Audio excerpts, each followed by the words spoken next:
नमस्कार दोस्तों, स्वागत है आपका मेरे YouTube channel academic study by NK में। और आज मैं आपके लिए लेकर आया हूँ डायरेक्ट इनडायरेक्ट स्पीच का एक और टॉपिक, जिस टॉपिक का नाम है इंटेरोगेटिव सेंटेंस की इनडायरेक्ट स्पीच कैसे चेंज करें। यानी इंटेरोगेटिव सेंटेंस को इनडायरेक्ट बनाते समय आपको क्या नियम फॉलो करने हैं, क्या क्या नियम आपको यूज़ करने हैं, उन सब के ऊपर हम आज बात करने वाले हैं। आज की वीडियो में बने रहिए मेरे साथ एकेडमिक स्टडी बाय एनके में।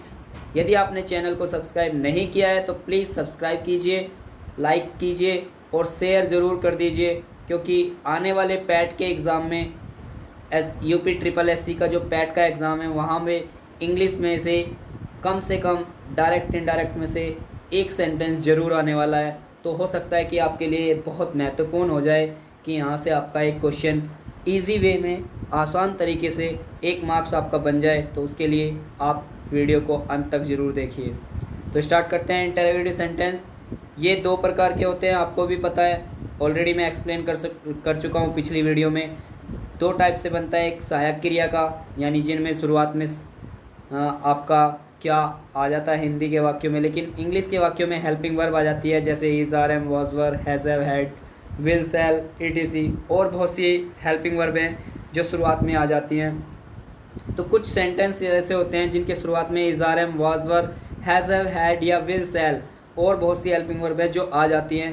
तो इस प्रकार के सेंटेंस की इनडायरेक्ट बनाते समय आपको किस तरह से क्या रूल फॉलो करना है, उसके लिए देखिए। इस प्रकार के वाक्यों का इनडायरेक्ट बनाते समय निम्न पर नियम प्रयोग करते हैं, यानी निम्नलिखित नियम प्रयोग करते हैं। सबसे पहले सैड या सैड टू को आस्क्ड में बदलते हैं, यानी सैड या सैड टू को आस्क्ड में बदल देते हैं भाई। यानी जहाँ पे अभी तक आप अफर्मेटिव सेंटेंस बनाते समय सैड या सैड को तो सैड रहने देते थे और सैड टू को टोल्ड में बदल देते हैं, वहीं पे आपको सैड या सैड टू दोनों को हटाकर आपको आस्क्ड बदलना है, यानी आस्क्ड में उसे बदल देना है। दूसरी कंजक्शन, यानी कंजक्शन कोमा और इन्वर्टेड कोमा को हटाकर इफ़ या वेदर यूज़ करते हैं। क्या यूज़ करते हैं? इफ़ या वेदर, यानी आपको कंजक्शन यूज़ करना है, या तो इफ़ यूज़ करना है या वेदर यूज़ करना है। वेदर आता है चॉइस में, चॉइस मतलब आप चाय लेंगे या कॉफ़ी, ठीक है। इस तरह से आपसे चॉइस पूछी जाए, आप मतलब गर्मी पसंद करते हैं या सर्दी, तो मतलब जब आपसे चूज़ किया जाए यानी चॉइस कराई जाए तो आप क्या चॉइस करते हैं, क्या चूज़ करते हैं, वहाँ पे वेदर का प्रयोग होता है। अदरवाइज़ आपको कंजक्शन इफ़ यूज़ करना होता है। तीसरा पॉइंट आ जाता है, तीसरे पॉइंट में कहता है सेंटेंस इनडायरेक्ट में बनाते समय वाक्य असर्टिव में बनता है। बहुत इंपॉर्टेंट पॉइंट है। जब सेंटेंस इनडायरेक्ट बनाते हैं हम, तो वैसे तो आपके सामने जब डायरेक्ट होगा तो वो इंटेरोगेटिव होगा, हेल्पिंग वर्ब वाला, लेकिन जब इसका आप इनडायरेक्ट चेंज कर देते हैं तो उस समय आप इस सेंटेंस को असर्टिव बनाते हैं। असर्टिव का मतलब कि सब्जेक्ट पहले, फिर उसके बाद हेल्पिंग वर्ब, फिर उसके बाद मेन वर्ब। और जब इंटेरोगेटिव होता है तो उसका क्या होता है, सबसे पहले हेल्पिंग वर्ब होती है, फिर सब्जेक्ट होता है, तब मेन वर्ब होती है। तो यानी ये चीज़ें चेंजेस होती हैं इनडायरेक्ट सेंटेंस बनाते समय, असर्टिव में सेंटेंस बनता है। जैसे हम एग्जाम्पल पे चलते हैं, एग्जाम्पल लेते हैं, Rahul said to Meera. Rahul said to Meera, तो राहुल ने मीरा से कहा। अब राहुल सैड टू मीरा, क्या कह रहा है राहुल मीरा से, coma inverted comma start, do you help me, do you help me. तो यानी ये सेंटेंस कहा और बाद में क्वेश्चन मार्क।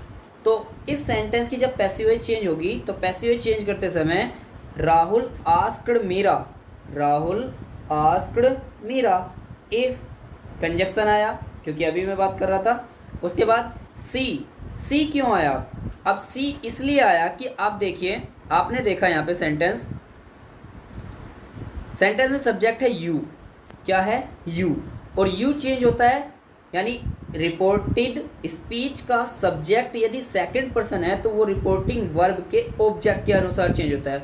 और ऑब्जेक्ट क्या है? मीरा, और मीरा क्या है? कोई लड़की, तो लड़की के अकॉर्डिंग यहाँ पे क्या आया? सी। क्या आ गया भाई? सी आ गया, यानी सेंटेंस में जो सब्जेक्ट बना वो सी बन गया। और सी के बाद आपको पता है डू यू का मतलब क्या है कि प्रेजेंट इंडेफिनिट, और प्रेजेंट इंडेफिनिट किस में चेंज होता है? पास्ट इंडेफिनिट में। तो सेंटेंस में क्या आया? सी हेल्प्ड, यानी हेल्प का क्या बन गया? Helped him. और हिम क्यों हुआ? क्योंकि मी कौन सा पर्सन का ऑब्जेक्ट है? फर्स्ट पर्सन का, और फर्स्ट पर्सन का ऑब्जेक्ट ऑलवेज कहाँ से चेंज होता है?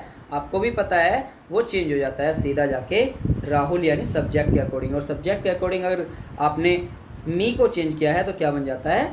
हिम बन जाता है। बिल्कुल करेक्ट। तो सेंटेंस हुआ Rahul said to Meera comma inverted comma do you help मी।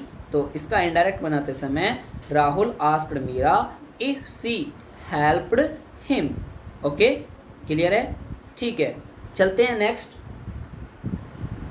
बात करता है सेकंड।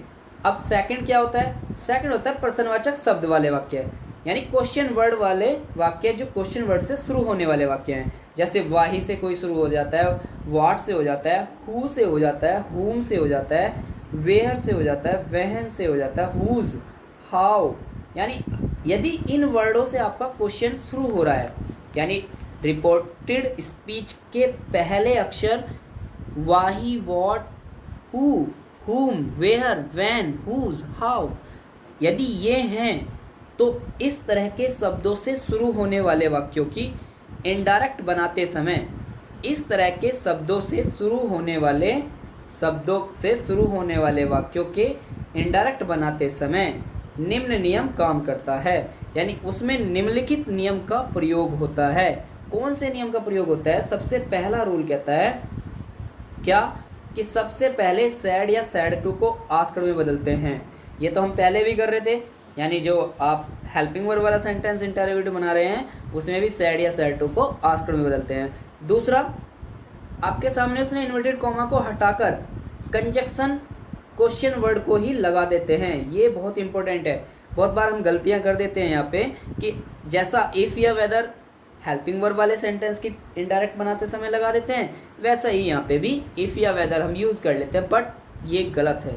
यानी जो क्वेश्चन वर्ड आया है सेंटेंस में, आपको कंजक्शन वही यूज़ करना है इन्वर्टेड कॉमा को हटाकर। तीसरी बात आ जाती है इनडायरेक्ट। इस वाक्य को इनडायरेक्ट, यानी ऐसे वाक्य को इनडायरेक्ट बनाते समय सेंटेंस यहाँ भी अजर्टिव ही बनता है भाई। यहाँ पे भी आपको सेंटेंस कैसा बनाना है? अजर्टिव बनता है। अजर्टिव मतलब वही सब्जेक्ट पहले, उसके बाद आपकी हेल्पिंग वर्ब, उसके बाद main verb. Otherwise WH type वाला जो सेंटेंस होगा, WH टाइप के वर्ड, उसके बाद आपका हेल्पिंग वर्ब, उसके बाद सब्जेक्ट, उसके बाद मेन वर्ब, ये उसका स्ट्रक्चर रहता है। तो एग्जाम्पल से समझते हैं इसी बात को। एग्जाम्पल में आ जाते हैं। कहता है he said to me comma inverted comma start what are you doing in this room. तो he said to me comma inverted comma start what are you doing in this room question mark. तो अब आप इसका indirect कैसे बनाते हैं? देखिए, ही asked मी, ही asked मी। अब हेल्पिंग वर्ब क्या नहीं, सॉरी क्या आना है? कंजक्शन, WH टाइप का वर्ड। अब क्वेश्चन वर्ड क्या है सेंटेंस में? व्हाट। तो यानी व्हाट ही क्या आएगा यहाँ पे? कंजक्शन यूज हो जाता है, व्हाट। उसके बाद यू, यू कौन सा पर्सन है? Second person. किसके अकॉर्डिंग चेंज होगा? ऑब्जेक्ट के अकॉर्डिंग, और ऑब्जेक्ट क्या है? मी। यानी अगर सेंटेंस के रिपोर्टेड स्पीच का सब्जेक्ट थर्ड पर्सन है तो वह रिपोर्टिंग वर्ब के ऑब्जेक्ट के अनुसार चेंज हो जाता है। यानी मी के अकॉर्डिंग अगर इसे चेंज करेंगे तो क्या बन जाएगा? आई बन जाएगा। क्या बनेगा भाई? आई बनेगा, आई। उसके बाद वाज, वाज क्यों आया? इज़ार वाज में चेंज होते हैं। आई was doing in that room, और दिस का क्या हो गया? दैट हो गया। तो सीधी सी बात है, उसने पूछा he said to me what are you doing in this room. तो सेंटेंस का इनडायरेक्ट बना he asked me what I was doing in that room. तो ये था आपका आज का क्वेश्चन वर्ड वाला सेंटेंस। क्वेश्चन वर्ड वाले सेंटेंस की इनडायरेक्ट कैसे बनाएं। तो बाकी अगली वीडियो जो आने वाली है वो इम्पेरेटिव सेंटेंस पे आने वाली है। इम्पेरेटिव सेंटेंस का इनडायरेक्ट स्पीच कैसे बनाएं, और उसके लिए तैयार रहिए। मिलते हैं नेक्स्ट वीडियो में। जब तक के लिए thank you, all the best, Vande Mataram.